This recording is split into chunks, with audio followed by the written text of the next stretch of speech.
Well, we're well into the season of Lent right now. And during the season of Lent, we're asking the question, what does this mean? We're looking at the cross and asking the question, what does this mean? And through Lent and then all the way up until Easter, I'm going to bring 7 distinct meanings to the cross. That's not all of the meanings, but it's 7 of them. Today we will look at the cross as the pinnacle of divine self-disclosure. The pinnacle of divine self-disclosure. Now here's the sermon in a sentence. My all-time favorite theological sentence. It's mostly Hans Urs von Balthasar, but I've tweaked it a little bit. Being disguised under the disfigurement of an ugly crucifixion and death, Christ upon the cross is paradoxically the clearest revelation of who God is. Until the strange emergence of modern atheism, everybody believed in God. Or to be more precise, everyone believed in the gods.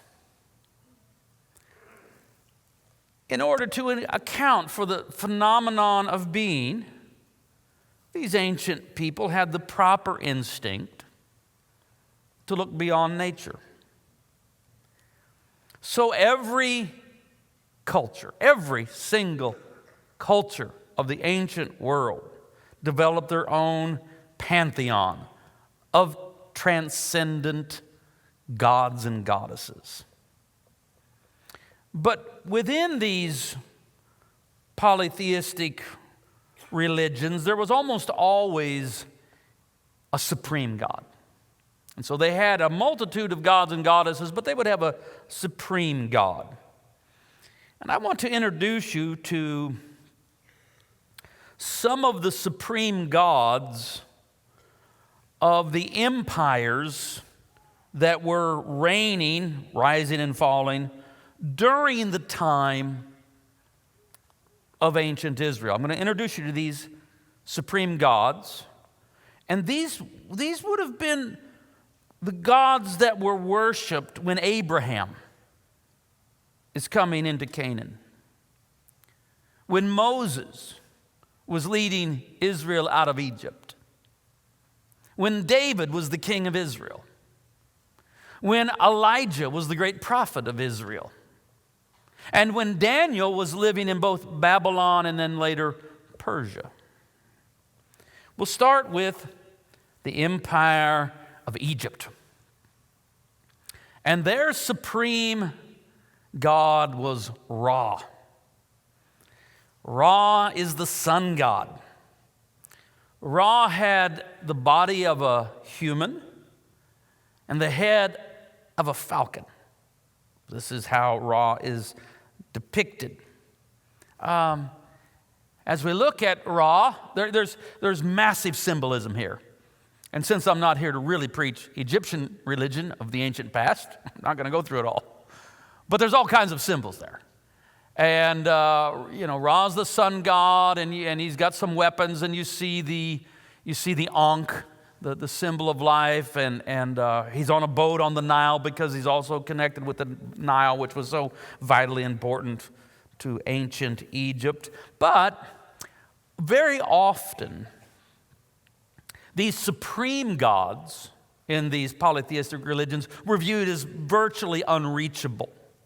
And so although they were the supreme gods, they weren't given quite as much attention as some of the lesser gods. And in Egypt, that would be Osiris, Isis, Horus, and 2,000 other gods and goddesses that I'll not bother to name this morning.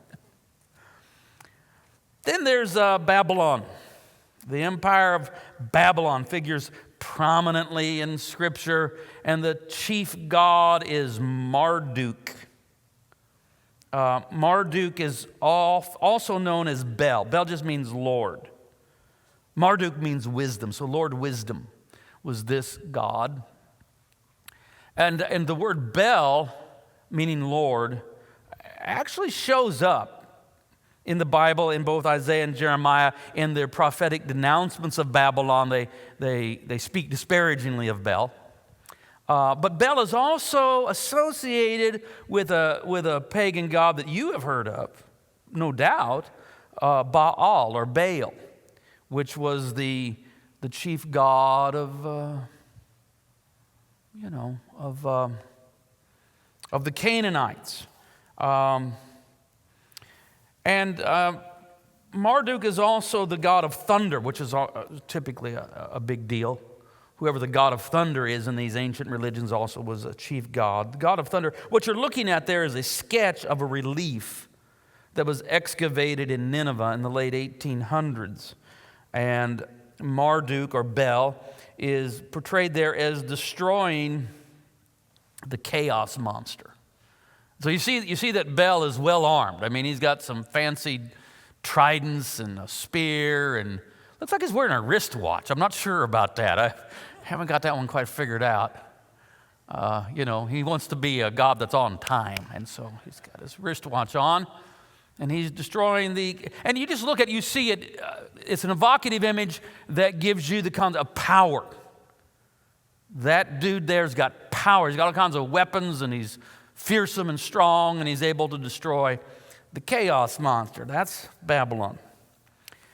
And I'm not picking these empires at random. I'm picking these empires because all of these empires at one time or another dominated Israel, ruled over Israel, occupied Israel, or they were deported to their empires. So the third empire is Persia.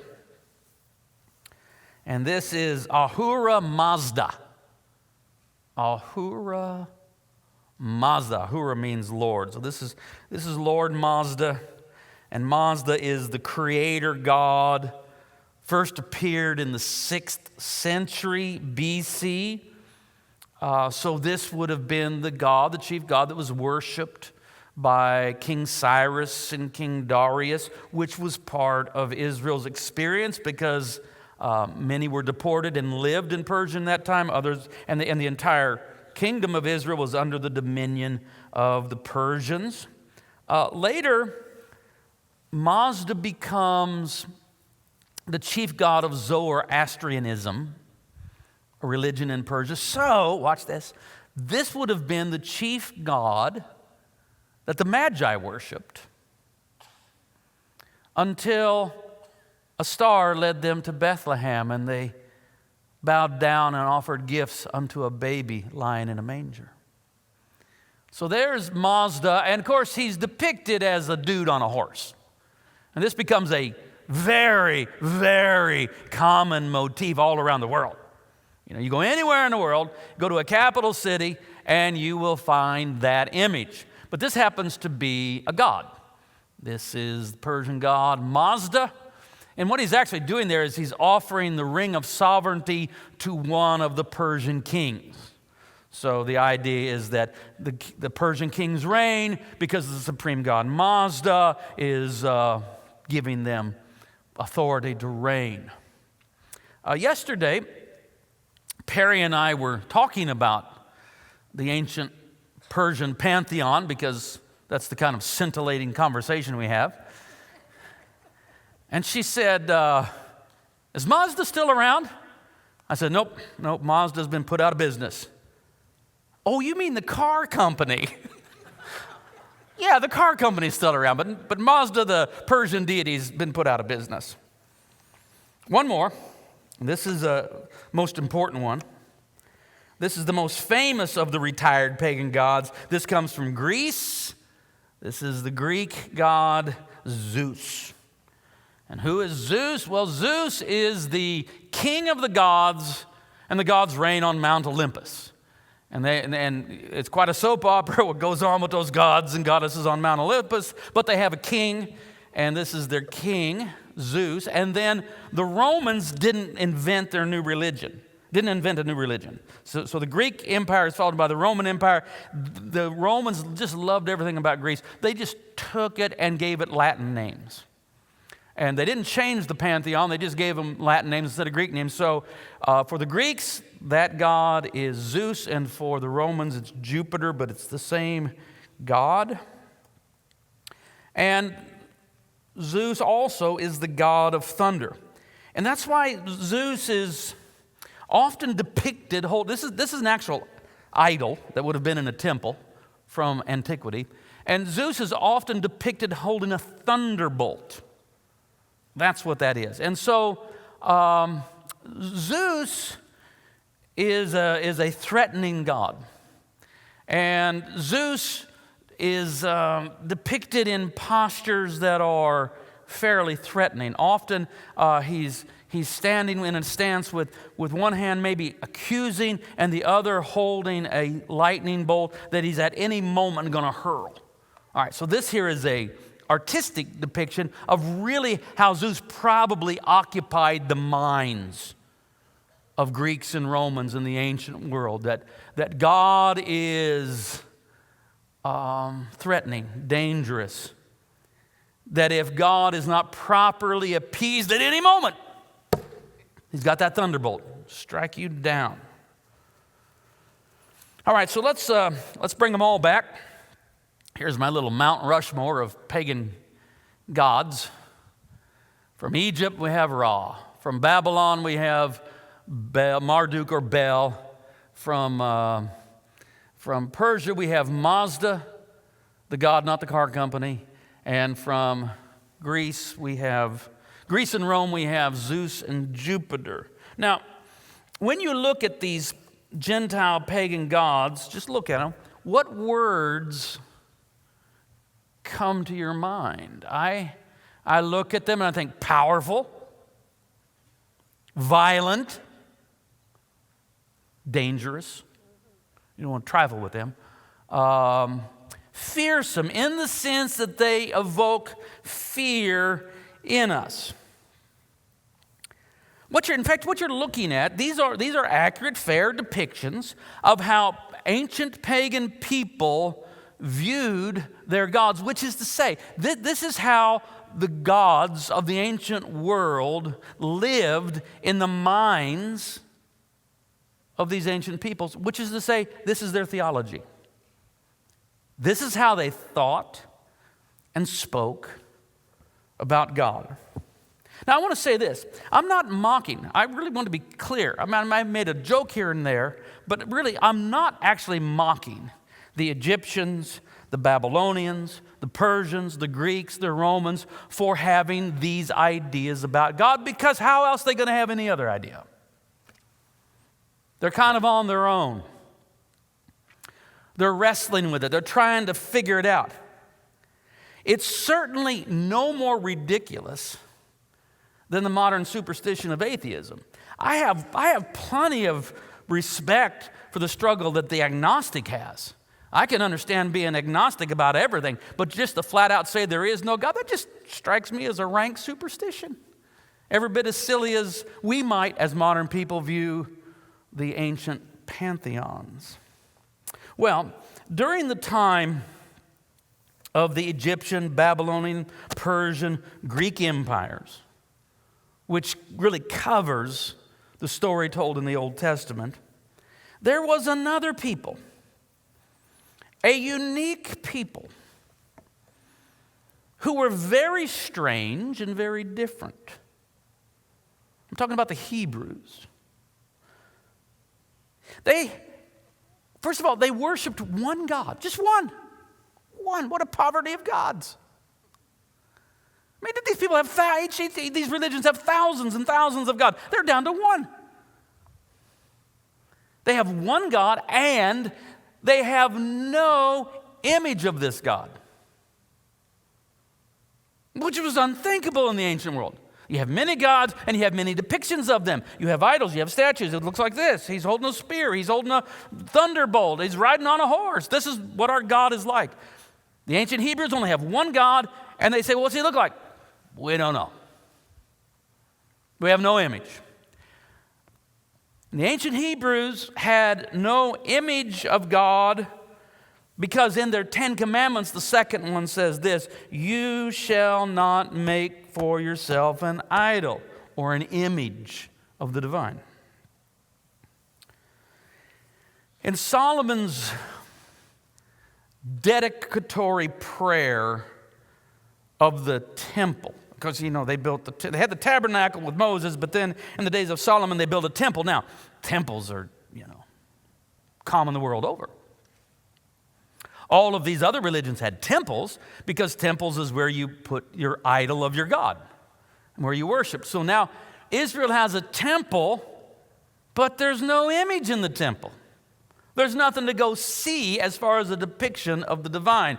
And in the opening line of his prayer of dedication at the temple, Solomon says, Yahweh dwells in thick darkness. Yahweh dwells in it's a poetic way of saying, we don't know what Yahweh looks like. We can't make an image of him. He dwells in thick darkness. Later, the prophet Isaiah will write, truly you are a God who hides yourself. So the ancient Hebrews have no image of God. They only have the Word. They have the Word. They have no image. In the beginning was the Word. And the Word was with God. And the Word was God. He was in the beginning with God, and all things were made by him, and apart from him nothing was made that was made. But then the Word of God, the Word became flesh. John 1:14, the Word became flesh. The Word became human flesh and dwelt among us, lived among us, pitched his tent among us is maybe the most literal translation. The Word became flesh, pitched his tent among us, and we have seen, everybody say seen? We have seen his glory, his beauty. Glory as of the only begotten of the Father, full of grace and truth. Every image made of God, whether it's Ra, Marduk, Mazda, Zeus, and all the rest, is a false image and thus an idol. There was no true image of the invisible God who dwells in thick darkness.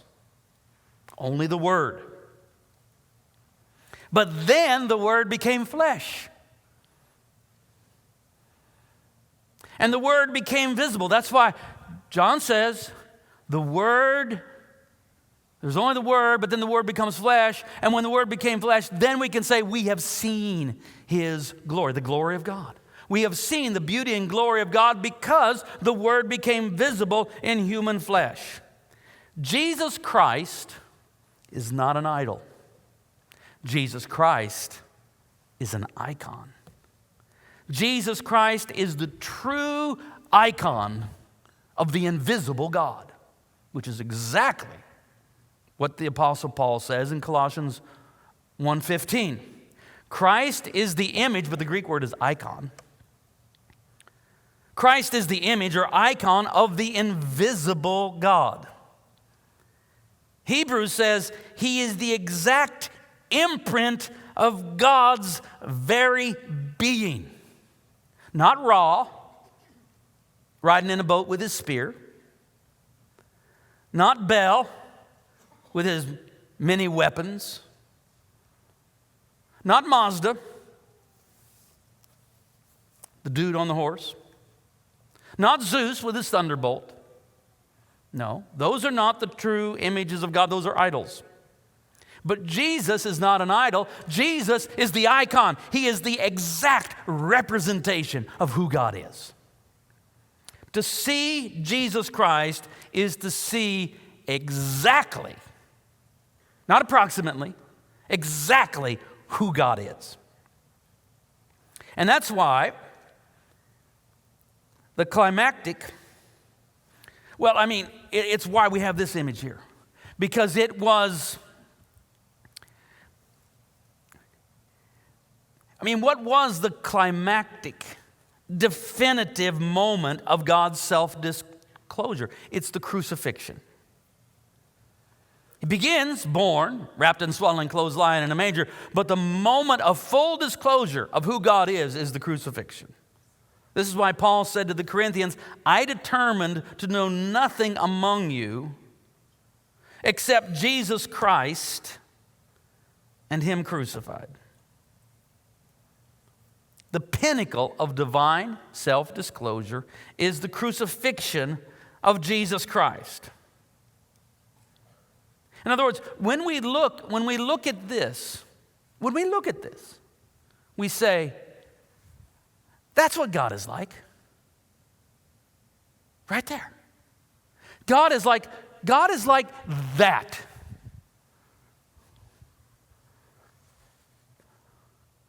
Does that strike you does that stun you? Because it does me still after all these years.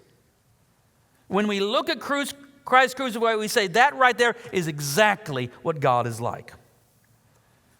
Paul centered his gospel preaching on the crucifixion, as he says to the Galatians, before your very eyes, Jesus Christ was clearly portrayed as crucified.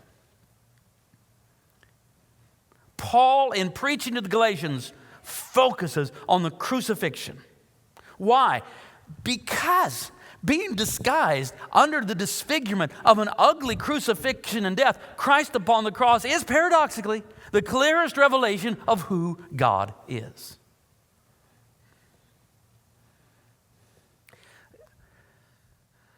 I noticed that when we were looking at those images of all those gods, they all have some kind of weapon in their hand. They've got a sword, they've got a thunderbolt, they have something. They have some way of harming you, of killing you. I look at Jesus, he has no weapon. His enemies have weapons. This guy's got a sword. This guy's got a spear, and we know where that will end up. This guy's got a battle axe. What does Jesus have in his hand? Nails. Nails. Because when we look at this, we discover a God who would rather die than kill his enemies. Nothing reveals who God is more clearly than Christ crucified. Jesus Christ is the Lamb slain from the foundation of the world. Jesus Christ crucified is not an anomaly. It's not just an historical event. It's who God is. Left to our own, if we're just on our own. You and I sitting here, mostly Americans here in the early 21st century, we're no more clever. We're not just inherently smarter than any of the Egyptians or Babylonians or Persians or Greeks. Left to our own devices, we too will think that God is like this.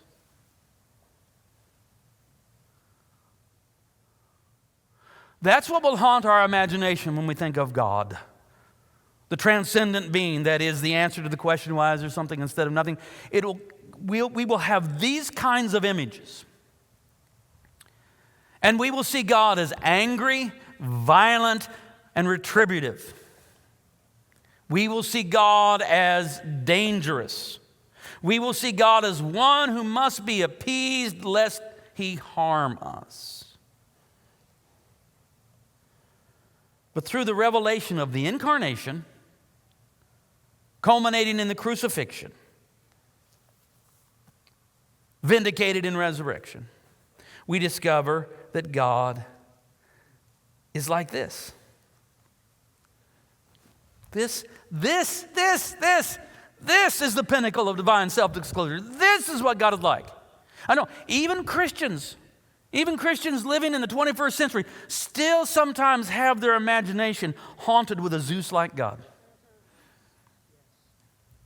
That with one hand is pointing an accusatory finger and the other hand is just about ready to let loose the thunderbolt.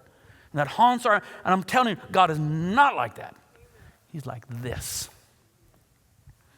Arms stretched out in proffered embrace, praying, Father, forgive them, for they know not what they do. This is what God is like. And all images, all ideas about God have to correspond to that. If someone begins to concoct, even using the Bible, an idea, an image, a depiction, a theory about God that doesn't correspond with this, you say, nope, that's wrong, that's false, that's an idol. And as John ends his first epistle, 1 John 5:21, little children, keep yourself from idols. We'll say it this way. Little children, keep yourself from false ideas about God. Little children, keep yourself from false ideas about God, that God is angry, violent, and retributive. When you start having that kind of thinking, just come here and say, no, he's like that. He's always been like that. There's never been a time when God was not like that. He's the Lamb slain from the foundation of the world. We haven't always known that God is like that, but now we do. 1 Corinthians chapter 1, verse 18.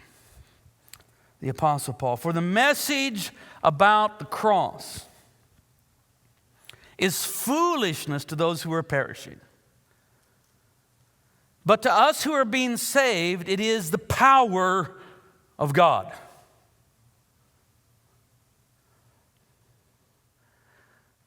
Donald, if you would, bring me back the four gods, the Mount Rushmore gods.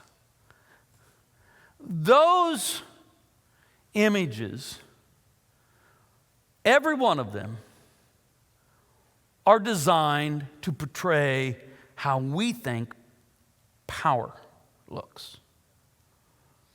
Might, muscles, swords, weapons, threatening, thunderbolts. But Paul says this is the power of God. Not this guy here with his spear. This guy here with his sword on. Here's another dude on a horse. You can't get rid of them. Paul says this is the power of God. We'll have to renew our mind to think like that. For the message about the cross is foolishness to those who are perishing, but to us who are being saved, I like that, being saved. Are you saved? I'm being saved. Are you saved? Yeah, I'm being saved. Don't rush me. It takes a long time. But to us who are being saved, it is the power of God. For it is written, and this is from Isaiah 29, I will destroy the wisdom of the wise, and the discernment of the discerning I will thwart. Where is the one who is wise? Where is the scribe? Where is the debater of this age? Has not God made foolish the wisdom of the world? For since in the wisdom of God, the world did not know God through wisdom, God decided through the foolishness of our proclamation. And what is Paul preaching? He's preaching the cross. He'll tell these same people, I determined to know nothing among you except Jesus Christ and Him crucified. Through the foolishness of our proclamation to save those who believe. For Jews demand signs, and Greeks desire wisdom. But we proclaim Jesus Christ crucified. A stumbling block to Jews, that is an offense, a scandal, because, the idea of a crucified Messiah, how does that work? I thought the Messiah is supposed to be king, and if he gets crucified, how is he not a failed Messiah? So it's a stumbling block to Jewish thought. And foolishness to the Gentiles, Because the Gentiles are completely convinced what makes sense is a dude on a horse lopping off the heads of the bad guys. Get on your horse, get your sword, kill enough bad guys, you got yourself an empire. That makes sense. You're telling me about a kingdom that is founded upon someone being crucified? Pfft, that's foolishness. Gentile thought, pagan Gentile thought. But to those who are the called, both Jews and Greeks, Christ, that is Christ crucified, the power of God and the wisdom of God. For God's foolishness is wiser than human wisdom, and God's strength is stronger than human strength. Let me read that last verse again. For God's foolishness is wiser than human wisdom, and God's weakness is stronger than human strength. Paul does not mean that when God is weak, God is still stronger than humans. That is not what he means. That wouldn't be scandalous. That wouldn't be foolish. It wouldn't seem scandalous. It wouldn't seem foolish. It would just be a typical boast of conventional power. I mean, I could hear Zeus saying, I could beat you with just my left little pinky. My weakest part is stronger than yours. That is not what Paul is saying about God. Rather, Paul is saying that God's power is precisely located in the weakness we see at the cross. That's the power of God right there. The glory of God is not to wield a sword or hurl a thunderbolt. The glory of God is to be nailed to a tree, forgive his torturers, die in the name of eternal love, and thus save the world. This is what God is like, has always been like, and will always be like. Jesus Christ is risen. Jesus Christ is glorified. Jesus Christ is Lord, and he always reigns from the cross. This is his eternal throne. This is what God is like. Let's just look at it a minute. Just stand in silence.